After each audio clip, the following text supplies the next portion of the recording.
Welcome everyone to Male Fuzz TV. I am Peter and today I'm going to be talking about the X-Files Season 2 Episode 12. It's called Aubrey, so spoilers for the episode.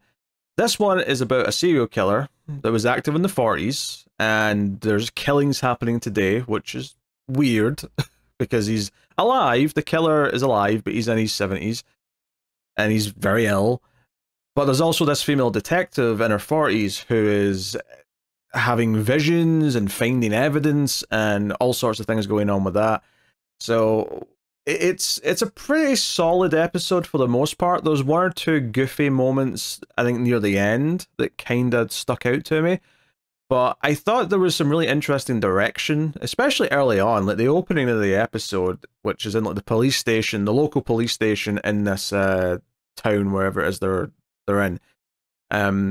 I almost thought it was going to be like a POV shot of a dog or something, because there's this low-angle shot looking up, going around the police station, and we see Terry O'Quinn, who's guest starring here, is one of the major characters, Lieutenant Tillman, and they're talking about the fact that they found a body and there's been a murder, and it's like, okay, and then eventually introduces BJ Morrow, who's this other detective there, and that's when the shot finally changes. But there's just it felt like such a stylish little choice. Same with when we cut to Tillman's office, Terry Quinn's character. The shot kind of starts on a photograph and then kind of comes across to him in a very interesting kind of opening to the next scene. I don't know, there's a lot of little stylistic touches, especially in this opening, although there's a couple of nice ones later on as well. But that kind of stuck out to me at the start as being very visually interesting and different. But effectively what we find out here, and this was a long cold open, and because I thought it was going to cut to the credits quicker than it did, and I was thinking this was a weird cold open because I thought it was going to cut to the credits after we find out that these two detectives are having an affair together. He's on the phone and BJ Morrow writes down a bit of paper that she's pregnant, and that, you know, gets his attention quite quickly. And he's like, oh, they'll meet me here later, and they're going to meet at a motel to talk about what to do, whatever. And I thought it was going to go to the X-Files theme on the infidelity drama. And I'm like, that's a really weird thing, because, you know, normally the X-Files will tease the supernatural or whatever the danger is for the episode. It'll give you something intriguing at the end, which it does. It actually keeps going. There's just more scenes in this cold open than there normally is. But that's where it gets weird, though, because she is at the motel and she starts having these flashes, which lead her out into a field that's nearby, and she ends up digging up a grave, which is like a buried body, like not an actual, you know, it's not like a cemetery. It's a body buried in a field, like a murder victim, that turns out to be an FBI agent from the 40s. And that's what gets the whole story going, and we go to the opening credits on that. But like, I actually watched a part of this scene twice because I thought I missed something, because it seems like there's a man in the scene who's doing the digging, but then all of a sudden it's her. It's this BJ Morrow, the detective. And I thought I missed something, so I went back and watched that again, right? Like, not at the end, like immediately I was like, I've missed something here. What's going on? Something changed. It does make sense later in the episode, and if anything, it does maybe tip its hand a little bit, because I kind of called one of the big reveals that comes later as a result of it. But I can't deny it was an interesting opening to the episode, and I do think that the case in this episode, which is, okay, we've dug up these bones of this FBI agent, and this gets Mulder's attention. Not just the fact that they've dug up these bones, and this was an agent who was looking into a serial killer back in the 40s, but also the idea that this woman just kind of like, how did she find them? Why did she go out there? It's a random place in the middle of nowhere, but then somehow she just went right to that spot and started digging. That's kind of weird and suspicious. And he of course is thinking clairvoyance. He's thinking all sorts of weird Muldery things. I really appreciated this scene though, where he's presenting this to Scully, and she's like confirming that the dental records match this body and the FBI agent.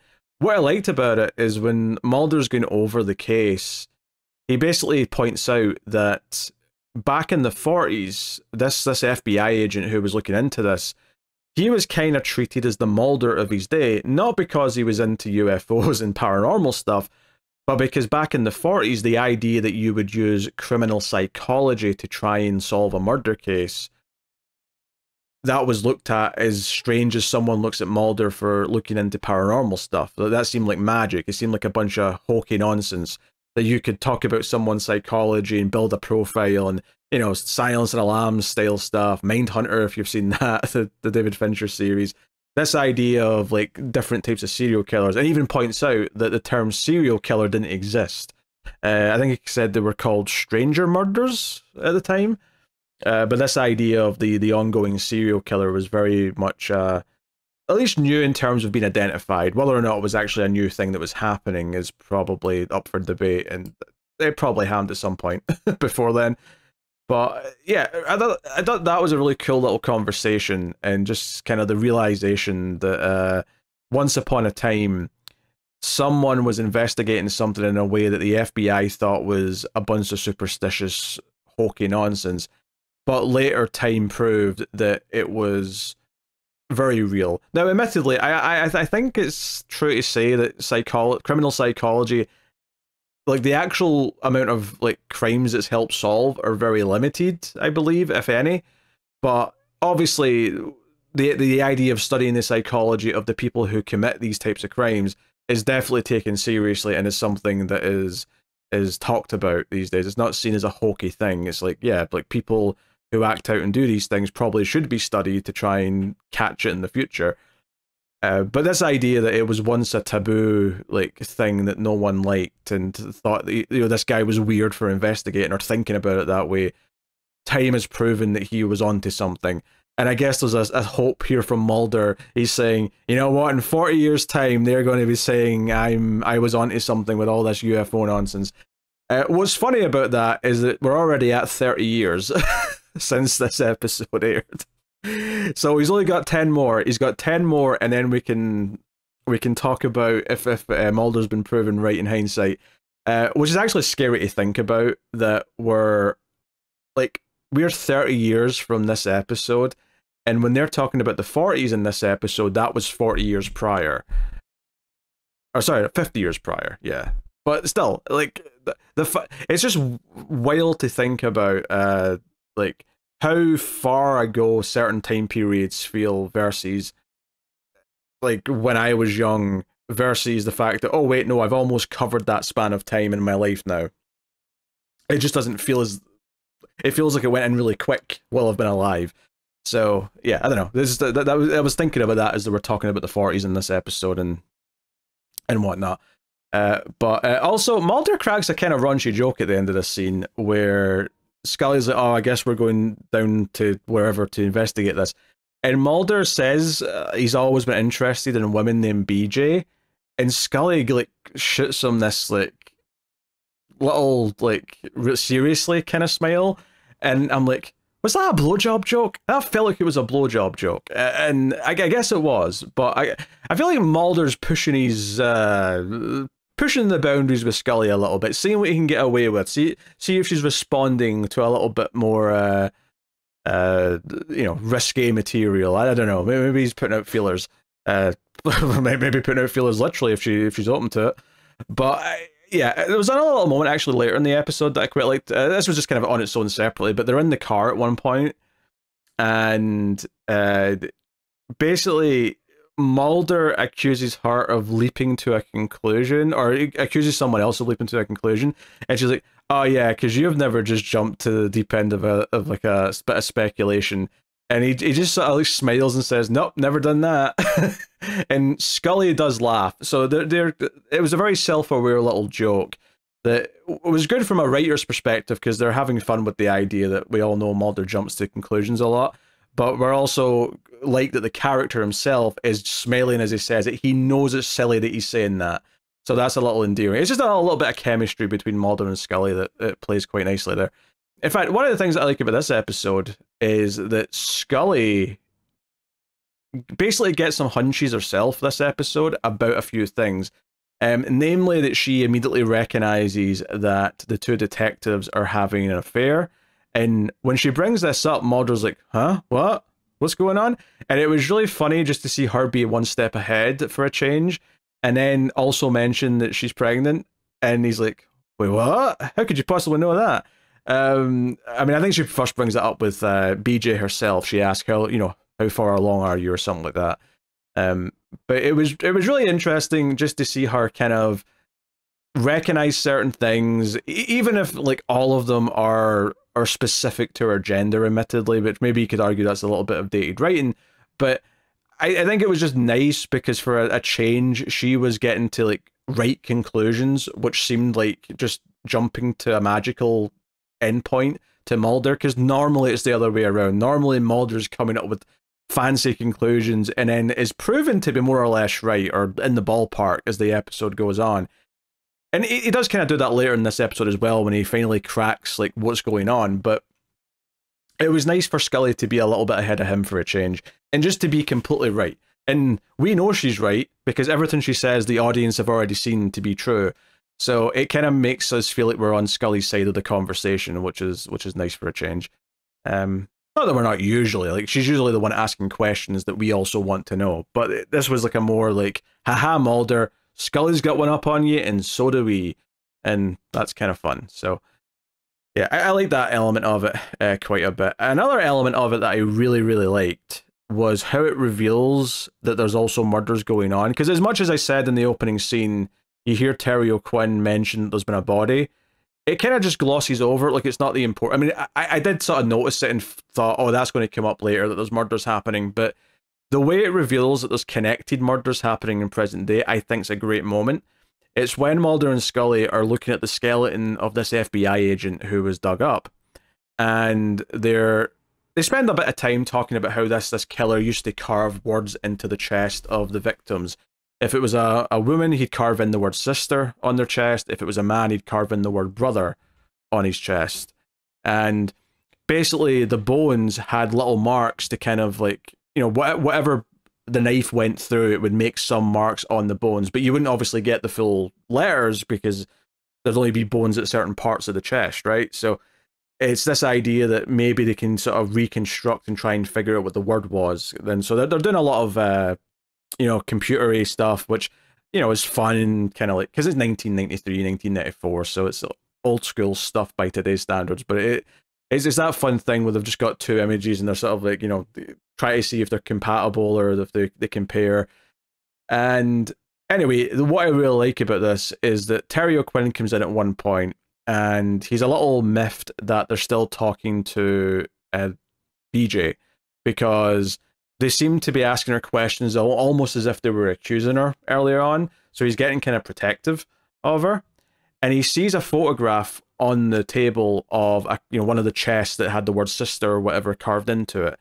And he's like, how did you get that? This was a sealed file. How the hell did you get this? And he gets really angry. He gets upset as if they have went over his head, as if they have done something they're not supposed to. This is a sealed crime scene thing. And they're like, what are you talking about? That's an old file from the 40s. And he's like, no, it's not. This was 3 days old. Only me and two other like detectives know about it. And then he looks down at the cover of the folder because he's closed it. And he looks at the folder and it says on it 1943 or whatever it is. And he genuinely looks shocked. Like he genuinely, like it stops him in his tracks. I really like this. And part of it is maybe just because Terry O'Quinn's a good actor. But this idea that he was livid because he genuinely thought that they'd somehow got evidence that was supposed to be like super top secret because it's a very fresh crime that's not public yet. And instead has this wind cut out from under him when he realizes, oh, this is an identical case from the 1940s. It's not even just a little bit close. This is the exact same MO, which is really weird because it's a 40-year-old case. So, or 50-year-old. I keep saying 40. It's 50 years. It's 90 to 40 is 50 years of difference. For some, I don't know, for some reason in my head I've decided it's 40 years and I keep saying that, but I mean 50. It's 50, right? So, I really like that moment. I really liked that's how it brings it together and made it kind of interesting to see, okay, how are we going to actually fit these together? My initial thought early on was that, okay, it's probably not the guy, it's probably not the killer from originally, who we later on find out he was never convicted of murders, but he was caught raping someone and trying to carve the word sister into them. So he was arrested for that. She got away, there was a survivor, but he was never tried for the other murders, he only went away for that. But he is out now but he's in his 70s. He's like 77 or something like that, and he needs an oxygen tank because they go and see him, right? They go and see him at one point, and he can barely move around. Like, he clearly, now admittedly, his attitude and demeanor suggests that he does not care that anyone's a victim. He still seems like he's a complete bastard, but he doesn't seem like he can physically do anything or be a threat to anyone now. They go and see him after a little bit more stuff with BJ, because BJ has a really extreme nightmare. She also tells Mulder and Scully about seeing these dreams of these other victims, and then there's another murder in present day, and they go to the crime scene, and she's like, hey, that's her. I saw her in my dream. So that's like really setting things up there. And then she has this big nightmare where she wakes up and she thinks she sees the killer in her room, but he's aged like he was in the 1940s. He's not present day version of the killer at all. But she's on her chest, it says sister carved, like he was doing it to her in her sleep before she woke up. But of course, the way it's shot, the direction and the camera work really tell you that he's not really there. This is more in her head. It's more like a ghost or something. There's something else going on that's not quite fitting there. So, I mean, around this part of the episode, I'm like, well, there must be like some sort of thing where, because we had that episode in season 1, right? And I'm forgetting the exact details, but there was an episode in season 1 where like the spirit of a killer went into a child. And I was thinking something similar happened here with her baby, like her, her unborn baby. I was thinking, oh, maybe something's went into her baby and that's sort of acting. And so I was thinking like BJ was the body that was being used, but it was something coming from the baby. And that ended up being kind of right to an extent. So Mulder deduces, although I should probably rewind and explain the whole like family connection between BJ and the killer. BJ turns out to be the granddaughter of the killer. She mentions her dad at one point being a cop, and it turns out her dad is actually the son of the victim that the killer had went to prison for raping. And the Mulder and Scully go and see her during the episode after they go see the killer for the first time. And she explains a bunch of stuff. Mulder deduces that she'd had a baby, which was put up for adoption, and she opens up about that. But she, like all this stuff is set up. And Mulder gets to the conclusion that some things skip a generation, but it's not just biology. There's like a genetic memory, and that the ideas of the killer have skipped a generation and went to BJ, even though she's not conscious of doing it. It's like a kind of a split personality thing almost. It's like she's taken over in a trance, and like her face even gets like these sort of burns that the killer had on his face. They kind of like appear on her. And it's almost like a Norman Bates-esque, Mrs. Bates kind of split personality thing almost, but just with a sort of supernatural kind of trigger for it. And this is actually where there's a couple of sillier elements in the episode that do feel a little bit iffy to me. She goes to kill the woman that survived originally in the 40s. She goes to her. Oh, well, also her grandmother, funnily enough. And we get this scene where she just shows up and starts swiping a knife at her, and the woman runs away. And it felt like she got away really easy given how dangerous this killer's supposed to be. But the thing that really stuck out to me, though, is the fact that when she starts speaking, BJ, and she's meant to be kind of like possessed by the killer, effectively, she does this kind of gravelly voice, like she's trying to talk like he did. Not that we ever heard how he talked at that time period, but just the idea that she's talking like she's a man or whatever. It sounds a little bit goofy. It sounds like an actor doing a voice, and it did take me out of the moment a little bit. But the core drama towards the end of the episode is the idea that she's going to kill this old woman, her grandmother, but when she points out that she is her grandmother and that she's her granddaughter, she hesitates. It's like the real BJ inside is able to kind of like regain some control and stop it. And then we get a similar thing playing out where she goes to kill the killer at his home, and Mulder shows up to try and stop her, and she's almost going to kill Mulder, just like he killed the FBI agent back in the 40s. But again, BJ is able to sort of like fight it and sort of pull the knife away from his neck. But the interaction with the old man does kill them. The killer does die here after this encounter. So definitely, there's a couple of few moments. I'm speaking weird. There's a few little moments of good camera work towards the end here. I particularly liked, there's a bit where she's on the way to kill the killer at his home. And there's, some general sort of horror movie shots of him like going to answer the door, and the idea that she's already in the house, and it's relatively suspenseful.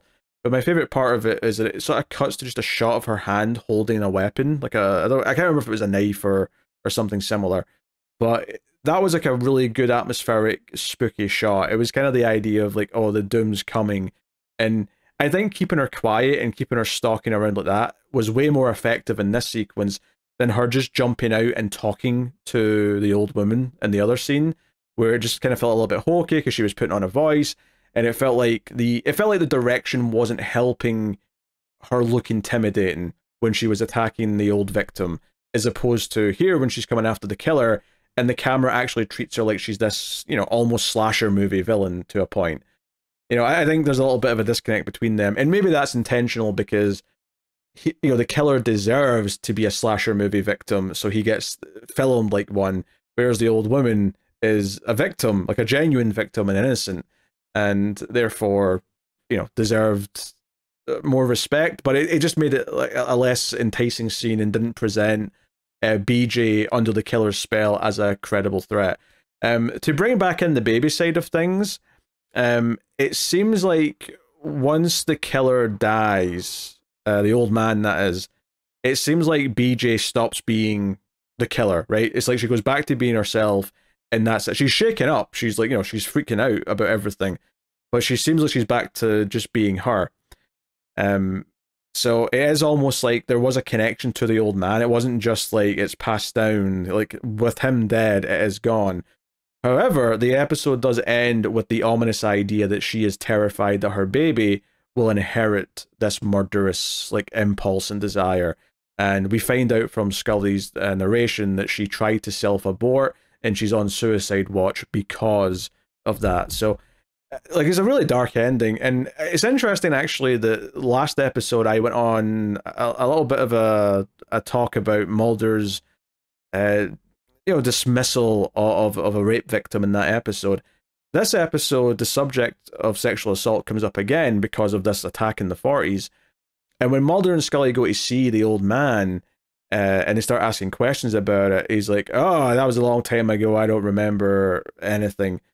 I thought this scene was handled much better in that Mulder lets Scully sort of take the floor. Like, once they started the interview, if you want to call it that, Scully takes center stage and is the one that drives it. And when he says that he doesn't remember that woman or whatever happened, Scully points out, I'm pretty sure she's always remembered it, or she'll always remember, or something to that effect. It felt like she was kind of standing her ground. But notably, the killer is, giving her this eye and calling her sister. This idea that if he was younger, he might try and make Scully a victim of one of his murders, because that's just all he sees people as his potential victims. So it really sells the guy. It sells that the old guy's a monster, but it also gives Scully this kind of moment of like confidence and strength by standing up to him and not backing down. Like not because it'd be very easy for her to be like, Mulder, you take point here because this guy's, his history with women maybe suggests that I should probably take a back seat. But she doesn't. She stands front and center and she tackles him head on. So yeah, I thought that was a good scene. I think it handled the subject better than the last episode, even if it was less focused on in this one. But it didn't open with it, so it didn't strike me as much. It being a bit murkier towards the end with a couple of its moments feeling goofy lets it down a touch. I think the other thing that lets it down a touch is that Terry O'Quinn's character feels like he's really important to the story for the first half of the episode. And then by the second half of the episode, it feels like his inclusion is basically non-existent. He shows up and reacts to a couple of things. Like all of the talks of like, is BJ going to have an abortion, which he seems to want her to get, and she is hesitant and not sure if she wants to go through with that. It felt like, oh, maybe we're going to say something here about him trying to pressure her into that and saying this is our decision, not your decision. I felt like maybe, is it going to like actually really have this as a talking point of the episode? And I don't think it really does. I think for it to have a serious conversation about, a man and a woman talking about whether or not to go through with a pregnancy or not, and how to tackle that subject, I don't think you can really do that and have it say something about that in a real way if you're also going to say that the baby is what triggered a link between the mother and her and her serial killer grandfather turning her into a serial killer, because that inherently just paints the entire pregnancy of a bad light, and it's kind of a it's kind of a useless case scenario for any real world context. So you can't really extrapolate much from it, really. You know, and I don't think the episode really try to say much about that. I mean, maybe I don't know. Maybe if you were ultra religious, maybe you'd try and argue that because this is a baby that's a result of an affair out of wedlock, right? You know, Terry O'Quinn's a married man, and this baby is been created through this way. That's like, this is like, you know, biblical comeuppance for the mother. But, you know, I think that's a very weird reading that only someone who's very religious would probably take from it. I don't think it's really trying to say much on the subject. And I'm not necessarily saying that it should per se, but it felt like we were building up to something with Terry O'Quinn's character, whether or not it would be him. I actually thought at one point he was going to turn out to be the villain, mainly just because this idea that he maybe I don't know, like there was something, he was so prominent in the first half of the episode that it felt like it had to be building something with him. So when I was considering who the killer could be, BJ was still my favorite choice because of that opening of the episode where it kind of feels like it turns from a guy into her. So that kind of implied that she was directly connected to it. But at the same time, I thought, oh, maybe they'll swerve us. Maybe she's having visions of this stuff, but it's actually Terry O'Quinn who's a descendant of the killer, and she's just having visions because she's carrying his baby. That was one of the thoughts that was going through my head in the middle, was that she's having the visions because Terry O'Quinn's child's in her, but Terry O'Quinn's the grandson of the killer, or not even the grandson, just the son. And I think the reason why I thought of that actually at one point is because the old woman, the victim from the 40s who had the son, she mentioned that her son would be almost 50, which I think Terry O'Quinn at the time is he's kind of in that range, so, you know, mid to late 40s. So I thought, oh, that could be him. If anything, it turning out to be that BJ's the grandson, like, you know, she's that son's daughter, actually made me do a double take about the ages, because he must have had her when he was very young then. You know, because if the son would only be about 50 now, I never got the sense that BJ was that young either. Like, she's maybe a bit younger than Terry O'Quinn, but not by a great amount. She looks like she's in at least her mid-30s in this episode, so that, if anything, that's actually harder to line up with the ages than the Terry O'Quinn's just the son idea that I had in the middle of the episode.